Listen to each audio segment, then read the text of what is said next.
All right, welcome to My Matters. My name's Ethan. I'm Ben. I'm Kabir. In today's episode, we are going to be talking about friendship. This is our third overall episode, but second episode in our series where we're going to be covering a variety of different topics that we feel come up a lot in terms of mental health for high schoolers. And today, like I said, we're going to be talking about friendship. So Ben, do you want to go ahead and read our mission statement? Yeah, so I like to read this mission statement before every episode to kind of set the tone. You know, what is this episode about? How are we trying to help people? And what's the format of this episode? So let's get into it. Depression, anxiety, or that uneasy, empty, or lonely feeling inside of you is very common and normal amongst high schoolers, but it is not talked about. The goal of the show is to make you feel like your experiences are normal and recognized. We also will give you practical solutions to improve your life. Mind Matters is the only podcast that talks about those ugly feelings from a high school perspective. Yeah, so, like I said, today's episode, we're going to be focusing on friendship. So I'm going to start off by saying my definition of what I think friendship is, and then we'll go around and each say what we think. But for me, I think friendship is a connection you have, specifically in high school, right? I think it's with people your age, the people you see at least, like it would be someone you see every day, but someone you see frequently, right, that you connect with. But I think true friendship is mutual support, mutual emotional support. Both parties give confidence to the other side. It amplifies the happiness of both parties, right, both people. And I think that's what friendship should be: someone you can rely on, someone you can count on, someone that you're going to argue with, but at the end of the day, you're friends and you're always going to be there for each other. I think that's what true friendship is, especially in high school. Ben? I think friendship in high school, and I think, you can have friends at any age, really. I mean, people you look up to maybe, but friendship in high school is so important because it's such a complicated time, right? So many emotions going on, so many stressors, so many changes, and it's important to have friends who are experiencing the same thing. It's like pain is reduced when you're experiencing with other people. Exactly. And we'll get into that. Yeah, We'll get into that more later, for sure. Yeah, but it's important to be able to process all these complicated things going on with like minds. Right. Kabir. For me, friendship is kind of a type of love, right? Yeah. It's when you see something in another person that you just can't help but ignore, right? Yeah. It's just something that immediately catches your attention, or that, you feel incomplete without, right? So when you're deep friends with someone else, right? When you have a true friendship, there's always some quality about that person that you feel the need to latch onto, right? It's a feeling of intense mutual affection for the deepest bonds, and also, like, even for more casual friendships, it's just kind of a positive feedback loop, right? You just build on each other's happiness, you build on each other's strengths, you support each other, right? And even, as Ethan said, you might argue with each other, but ultimately you are there for each other. Yeah. So those are kind of our definitions. The textbook definition, according to the Mayo Clinic, is friendship gives people a sense of purpose and belonging. I think that's a pretty fair definition. I think, belonging, right? Belonging, even if it's just one friendship, the fact that you had that friendship, it gives definitely a sense of belonging and purpose, something that you got to fulfill, right? Like, it's my role to be a good friend, and that's just another, responsibility that you have. But I think it's good to have those kind of relationships. But yeah, like I said, those are our definitions in the textbook definition. But next, we're going to kind of talk about the role of friendship in our daily lives. So for me, my friends, I feel like I have a bunch of different friends: in-school friends, outside of school friends, friends I only see maybe when I'm playing baseball or volunteering. But I think the true friends that I have, I can truly be myself around. I don't have to, be scared of what they think of me. I don't have to, be a different type of person that I usually am when I'm at home, right? I can just genuinely be myself, and they accept me for that. And we just make each other happy, just enjoying each other's company. I'm very fortunate to have a lot of those type of friendships in my life. And, that's kind of what we want people to have, right? I think that's the most beneficial to mental health. But Ben, how do you kind of see friendships in your daily life, and how does that kind of help you? Well, I think the definition that you brought up about it bringing purpose is very interesting because we talk about purpose on the show, about like finding your why. We talk about that every episode because it's what we emphasize the most, and it's very important. And we'll get to that, yeah. We get that to every episode. Mm-hmm. But finding your why for we talk about for me, it's like STEM and all these cool things going on, and how can I contribute to the world, in that way. Ethan, it's medicine, and Kabir, it's your interest in other things, and hobbies and other things like that. Yeah. But it's interesting that you say friendship gives purpose because friendship, it's more logical to say that friendship gives that like belonging, right? But friendship in and of itself doesn't give purpose. Maybe I could see people going and being like friends and like kind of like assimilating to how they find purpose. But it kind of makes me think that like life's purpose is friendship, right? It's just these connections that you have with people. That's the ultimate purpose, right? And maybe the why is something else than purpose. Kabir, how do you kind of see happiness in your life? Right. So friendship for me is, organized into some different categories, right? Especially as a high schooler, I see different people depending on what I'm doing. When I'm at school in certain classes, right, I have like school friends and also people outside of school, like family friends and stuff. And I think among those relationships, there are some really common characteristics.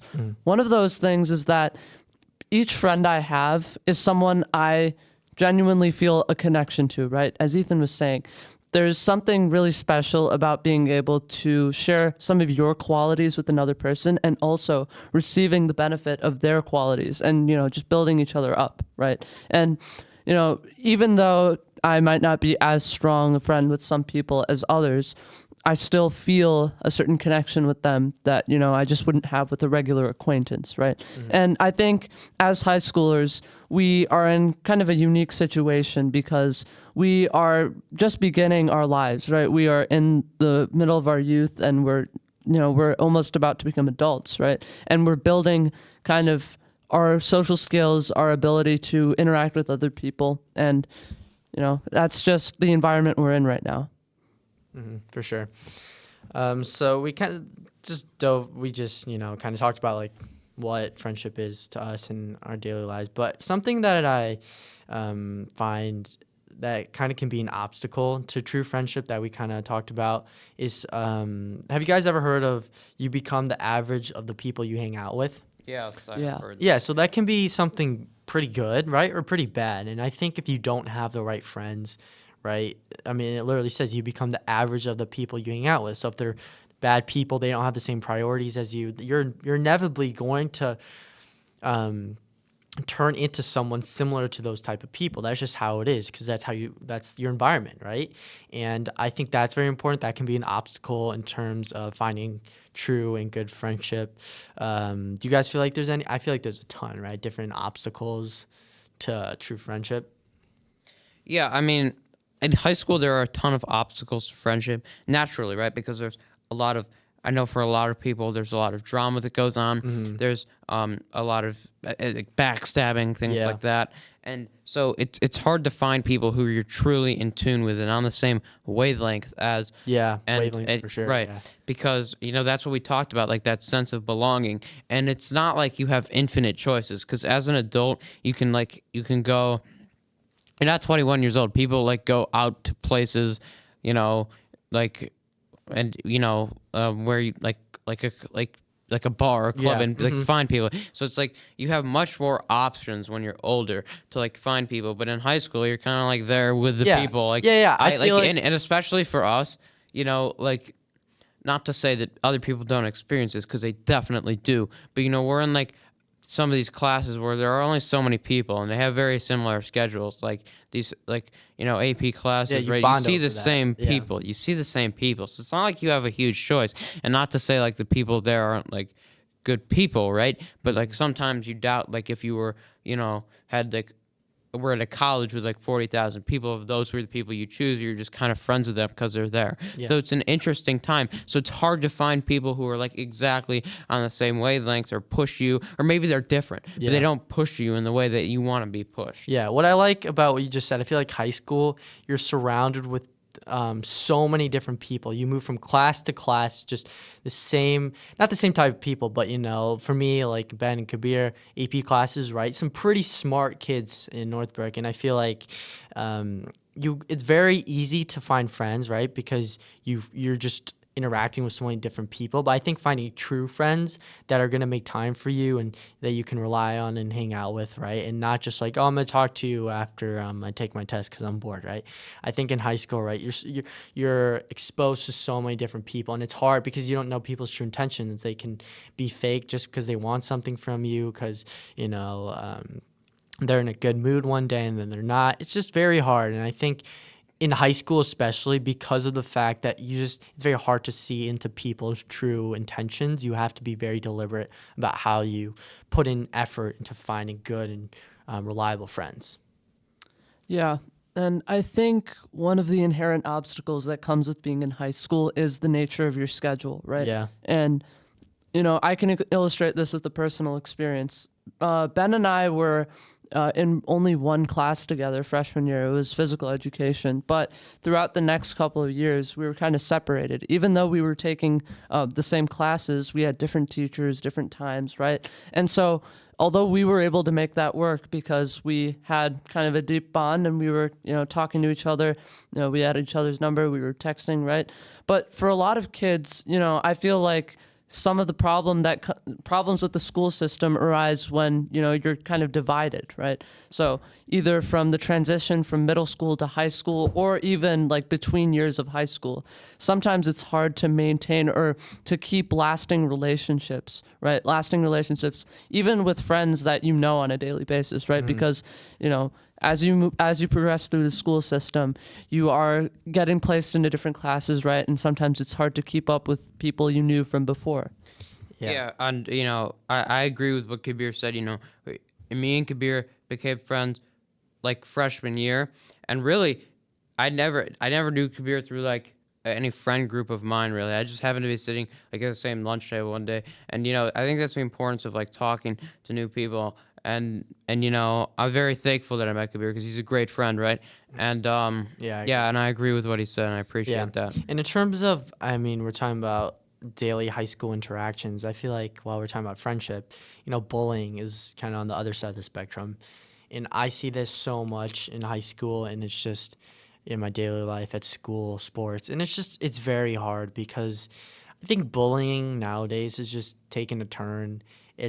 People are just scared to be more upfront about it. They're not going to shove kids into lockers or do that stuff that you hear your parents talking about, right? Like smacking someone's lunch tray. Like no one does that. It's much more subtle now. Yeah, it's and much implicit. more subtle, and it can be more damaging too, to be honest. Because like back in the day, right? It was like it's like bullying, right? Like you get beat up on by the guys. It's like so obvious. Like these guys suck. But like now it's like so subtle. Like people like literally play psychological tricks on people. They like make them think they're friends with them or like hang out with them. They like pick on people.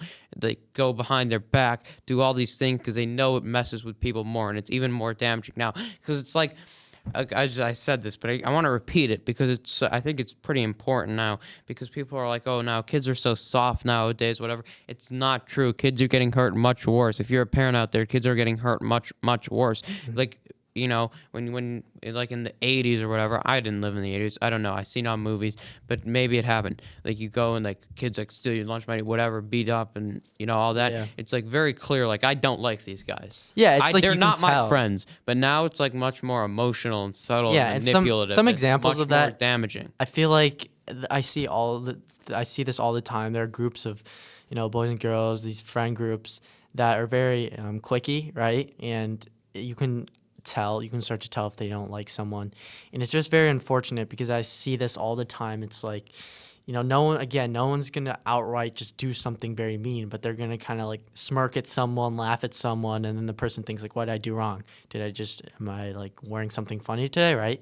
And it's like people just have these like superiority complexes. I feel like sometimes, right, like, oh, I'm smarter than you, like, I'm in all these classes, you're not, and like all these kids who are like super bright are walking down this hallway and are like, oh, like look at this class, right? Only core Spanish, right? Like not AP, right? And stuff like that. Sports, I see that all the time. It's just so cliquey and competitive nowadays. But again, you don't see it a lot, especially as a parent, because it's like it's so implicit. It's so hidden, and it can be on social media too, like little nasty remarks that people post on their stories, and it's just there's a whole variety of things. And I think social media is important. And as a parent out there, I'm sure, I hate talking to my parents about those things. They're like, oh, Ben, social media is not good. I'm like, I do not want to talk about this. I know. Yeah. But it is important, I will say.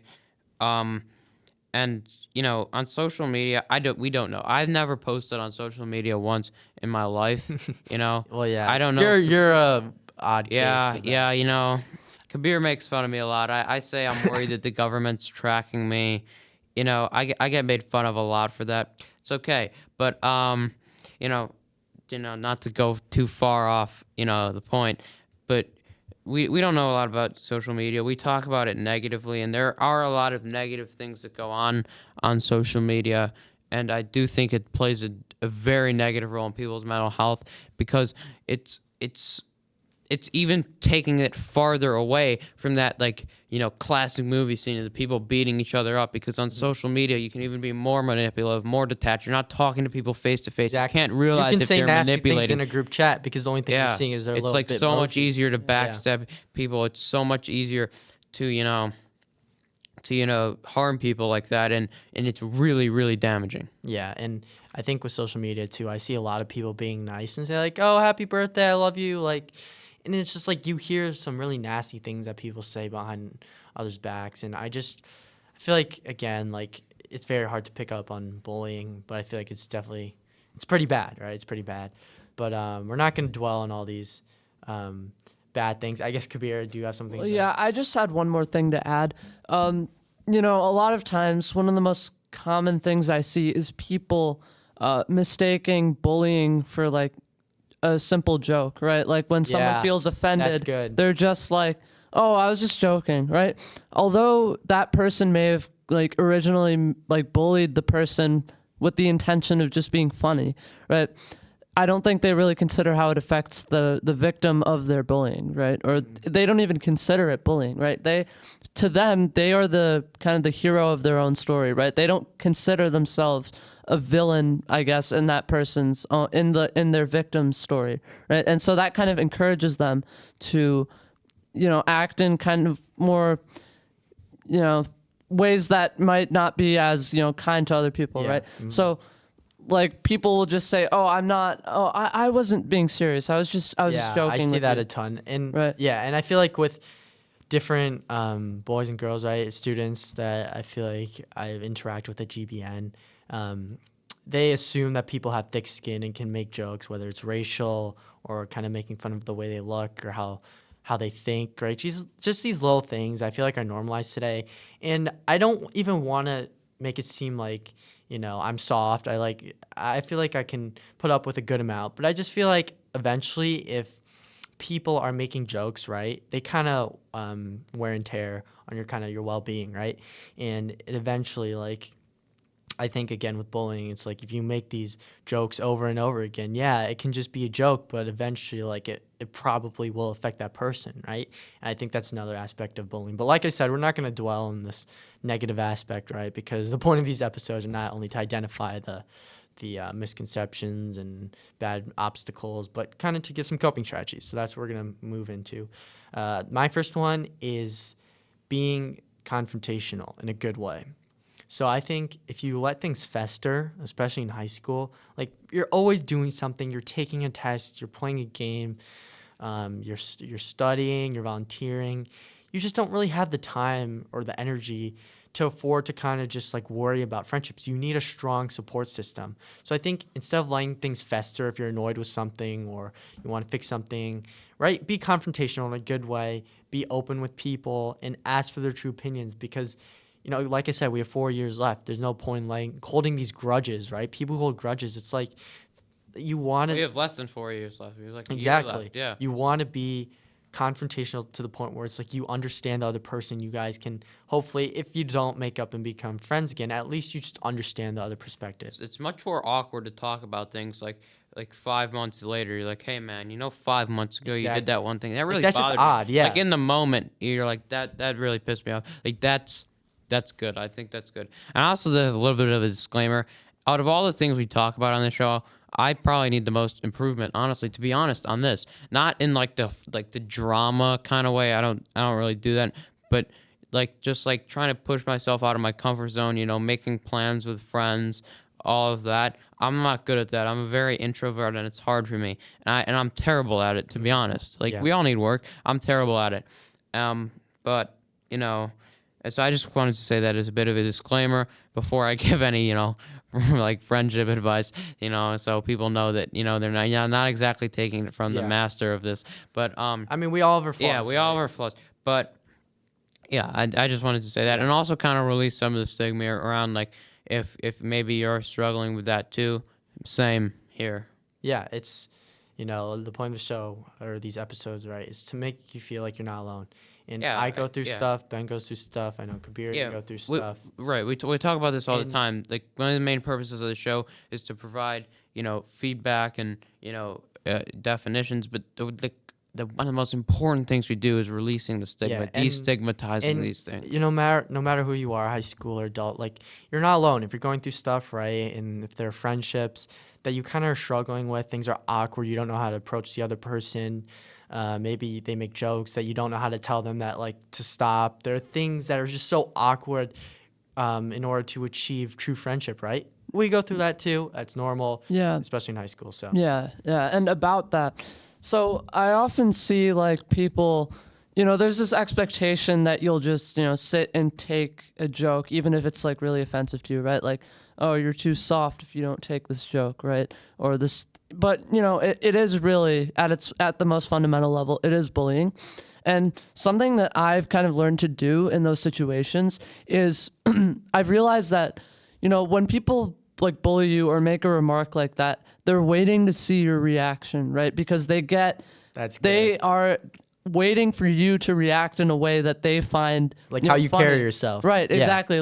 If you are, if you're sensitive to them, when they make fun of you, you'll be all riled up, right? And they are happy because of that, right? They feel enjoyment by making you by putting you in an uncomfortable situation. So one of the best things you can do in that case is to ask them to repeat themselves, but in kind of, as Ethan was saying, in a more of a confrontational way. Because That's actually so if they- smart. if If they- someone tells you a joke that's Yeah. offensive for me, can you repeat that? Sorry, I didn't hear Yeah. you. And then it makes them Because then- rethink. yes, exactly. what am I right? saying? Right. Yeah. At first, they That's might genius, just think Kabir. of it. That's genius. They might think of it in a very lighthearted way to themselves, right? But then once you ask them to repeat it, they're I guess the smoothness of their joke kind of it goes away, right? Yeah. They Yeah. now they have to deal with what they actually said. They have to deal with the conseconsequences Yeah. Yeah, that's of really their, smart. For sure. I like that attitude. You're gonna play psychological games with me. I'm gonna get you right back. You know? right? People will be a lot less comfortable saying a joke the second time than they will the Yeah. first time, right? Because it's just you want it to come across as smooth and, you want to get a reaction, right? But if you say the same thing twice, or if a bully says the same thing twice, it's not nearly as, enjoyable for that And person. you don't even have to be you don't have to be what was that? You can literally pretend like you didn't hear. It's just how you carry yourself. That you have to understand that sometimes if you do have bad friends, they're going to feed off of the way you react. If you have good friends, they're going to feed off the way you react in a positive manner. They want to hear your opinions. They don't want to make fun of you.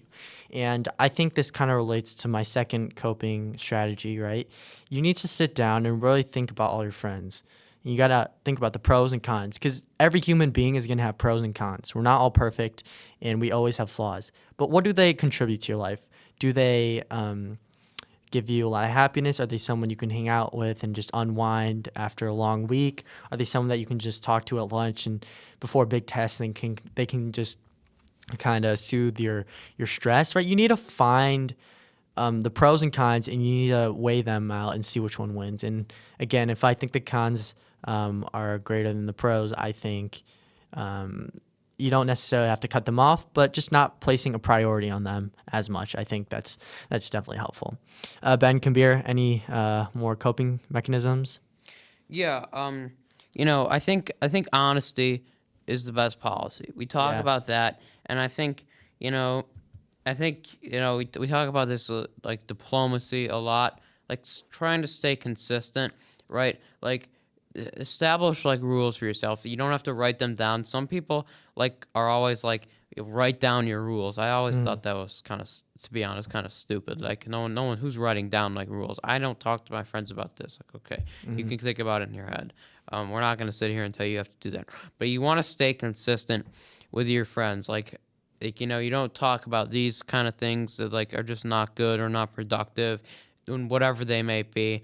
You know, like for example, I have a rule. I don't ever you know I don't ever really try and like backstab too much with like a friend or like friend groups. I just Yeah. I don't think it like leads too much. Maybe like I don't like heavy like that. I maybe like make like a playful joke about somebody, but it's in good nature. And I guess maybe I need to work on it. Maybe that's considered like a form of like microbullying, I guess. But like any like backstabbing that's like really really serious, I always try and look someone in the eye. Yeah, And and I think that that's also important. that makes sense too. But I think also like setting boundaries for yourself. I feel like you're kind of Exactly. hinting Yeah. that you kind of need to make it clear to your friends what your boundaries are and what you're comfortable with. And if they're not willing to accept Yeah. that, they're not good. That's true a friend. good point. Like peer pressure, right? Yeah. I'm not going to be peer pressured ever. It's just not going to happen because I'm very good. I'm very good at like saying, nah, I'm not going to do that. No, no, no, no, no, not But going if to you do it. have a personality where you're more likely to give in to that kind of Yeah. stuff, you really need to be very Yeah. critical of this. I don't have any problem yeah. sitting there and just saying, no, no, I'm not going to do it. And no matter what to Yeah, do it. So and that's a valuable yeah, skill that yeah, you it's a can definitely valuable build skill. in Yeah. terms of friendships, right? I have one more coping mechanism. I don't know if Kabir, if you have one more, but I'll quickly just say my last one. For me, like I said, this kind of can intro the last segment, right? The big picture. But for me, my why, right? Finding my why and my big picture of life, right? I like helping others. I like contributing to other people's lives and making them feel good, right? So for me, when people in my family and friends are happy, that gives me happiness, right? So I'm not the type of person, like if I do bad on a test or at a game or just something goes bad, but someone in my family or one of my friends and I'm really close to them, right? If they do good, that makes me happy, right? And think about it. If you're happy with not just yourself, but 15 other people in your life, that's 15 times the amount of happiness that can enter your brain and quite literally, right? The neuroscience, right? Neurotransmitters, dopamine, all that stuff. It amplifies that. So if you can find yourself finding true friends, inevitably you're going to be happy for them. And that's just multiplying the effect of happiness on your life and is actually scientifically proven to help you live a better, healthier life. Kabir, do you have one last coping mechanism? Yeah. So inevitably, in a friendship, issues are bound to arise, right? Like you're always gonna have some kind of trouble with the person you're friends with, right? But I think one of the most important things you can do is when an issue comes up, you need to address it as soon as possible, right? Because when those things build up, it becomes more difficult to kind of maintain that bond in as sincere of a way as it was when there were no issues, right? So if you just let things continue to divide, you and your friend, it's just going to continue to split you guys apart. So I think, when something comes up, instead of, there's an expectation, oh, come on, we're just friends. It's not going to be a big deal. Yeah, right? being confrontational, being open. Right, Yeah, for exactly. sure. Like that openness, that honesty, like the willingness to confront an issue and like, that's true friendship, yeah. be proactive and like, have the confidence to step up and address an issue before it becomes too much of a problem in your relationship. So, like I kind of prefaced earlier, right? The last segment's always gonna be devoted to like the big picture, finding what keeps you going and how all these mental health topics can better your life and not worsen them, right? For me, I kind of said I like helping other people, getting, that multiplying effect of feeling happy for my friends and family. That makes me happy, sometimes even more than I feel happiness for myself. I care so much about my family and friends, and I truly want them to succeed, and that brings me happiness more than I actually experience happiness myself sometimes. So like I said, right? So that's kind of like how I relate my kind of like my why, or like what drives me in life, right? I can kind of relate this to friendship. So Ben and Kabir, how can you guys kind of relate friendship into, like, we always talk about, like, your big picture, your why? Yeah, we talk about friendship giving meaning, right? Mm-hmm. And I think you want to find your why to put you in a good situation to find friends, right? All this meaning is surrounding friends. All this meaning is surrounding relationships, right?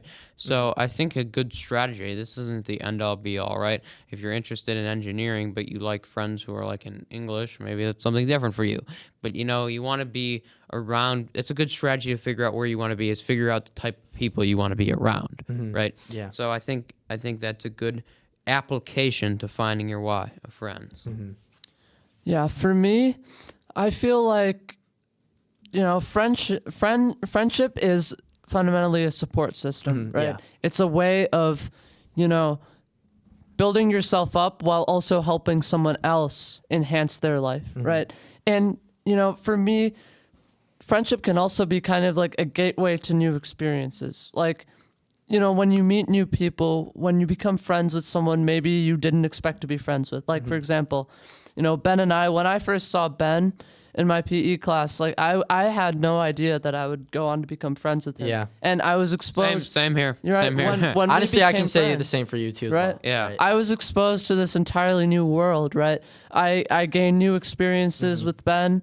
I was inspired to join some clubs because of Ben, and I've been in kind of and I've been in a working relationship with this company called Avocet because of Ben. Yeah. And all of those experiences are things that I would never have even thought of if I had not had the opportunity Yeah. to meet this amazing friend. And Thank you. one of the most special things about friendship is that it can help you gain new perspectives in your life and enrich yourself while also enriching the other person. Yeah. And that kind of motivates me to go through life with the prospect of meeting new people, things like that. Yeah, for sure. Definitely. And something I Thank you quickly for want to saying add. that, Yeah, something I quickly want to add. Kabir, I know you always say, like, your why in life is Ben too, right? I feel like I forgot, one of you guys keep mentioning this, but it's like learning new things, being curious about the world, dominating at what you do, and being the best version of yourself, right? Learning how to dominate in this world. And I think we can apply it to friendships, right? You need to be open. You have to treat friends, the people in this world, like sometimes like a school subject. I need to learn their ins and outs and how to apply this, and kind of how I can, not get best grade, but get the best positive effect out of this. I think if you're a type of person who wants to really, amplify your well-being and just give it your best no matter what you do, and learn about new topics, right? That can be applied to friends, right? Learning and just how to interact with people and just grow your support system. I think that's also applicable too. But yeah, this kind of wraps up our third episode about friendship. This is actually our last episode of 2024. Very grateful for Yeah. everything we've done.